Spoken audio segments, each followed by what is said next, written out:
Saya bila ambil alih saja hadapi masalah, yang pertama beras lah. Oh, dalam parlimen tu mana beras tempatan? Mana beras tempatan?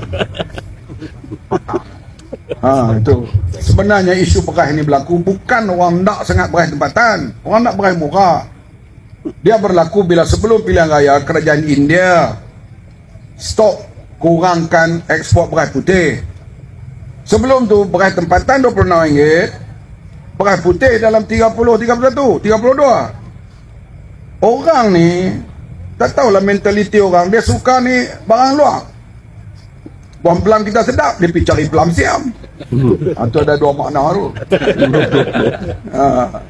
Jadi dia suka yang luar.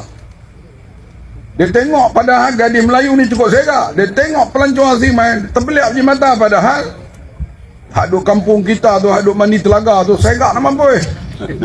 Cuma dia pakai tu cara pakaian bermoh, kita nampak lah. Cuba dia siap betul-betul tengok. Kita dulu nak tengok orang serak. Misal kami di kampung lah, hari kenuri dan pergi menyambut makan kenuri. Oh, dia bersiap tu sampai tok laki dia tak jadi pergi kedai lah. Bila tengok bini dia bersiap nak pergi menyambut tu. Itu artinya segar orang kita pun. Tapi dia suka yang luar. Jadi bila harga tak berapa beza banyak, dia suka beli beras import. Maidin kata, Maidin store tu, beras tempatan ni hantar balik kena naik bubuk. Mereka suka hak RM32, RM33 tu. Tapi bila beras import tu naik sampai 40 lebih, baru dia cari beras murah. Bukan cari beras tempatan, beras murah. Kita tahu nak jual RM26 lah ni 10 kilo.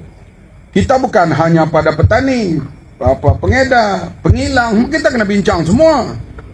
Ngilang kita tak boleh jual dah RM26 kerana upah dia tu harga 2008. Pengilang dia lepas tu dengan harga elektrik, dengan kos boroh dan pekerja, kena jual lebih pada tu. Kalau nak jual RM26 juga, bincang dengan Perdana Menteri.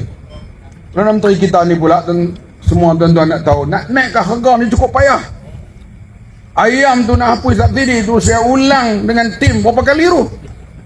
Boleh lah tu Sri, kita dah bincang dah dengan pengeluar telur dengan ni, boleh dah ni hapus subsidi ni.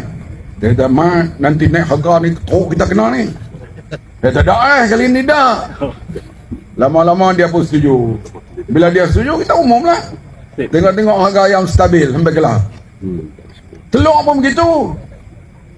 Telur tu kita kata boleh buat keling ayam. Dia kata, no, tak boleh. Telur kita ni murah, nak import Thailand punya telur lebih mahal.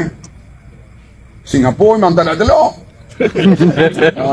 Jadi dia kata tak apa, kita bincang supaya bagi orang panggil soft landing. Kita tarik sikit subsidi. Bulan ni sampai pada bulan Mei, kita dah kumpang, kita subsidi biji kepada 5 duit. Lepas tu turun lagi sampai bulan Ogos ini. Tiba-tiba belum kita sampai peringkat tu lah orang duk riuh dah telur murah. Sebab kita bagi satu jenis telur khas. Telur ni kecil atau besar, zat dia serupa ya. Cuma orang berbeza ni, dia kira dia kena telur besar. Telur besar dia burut.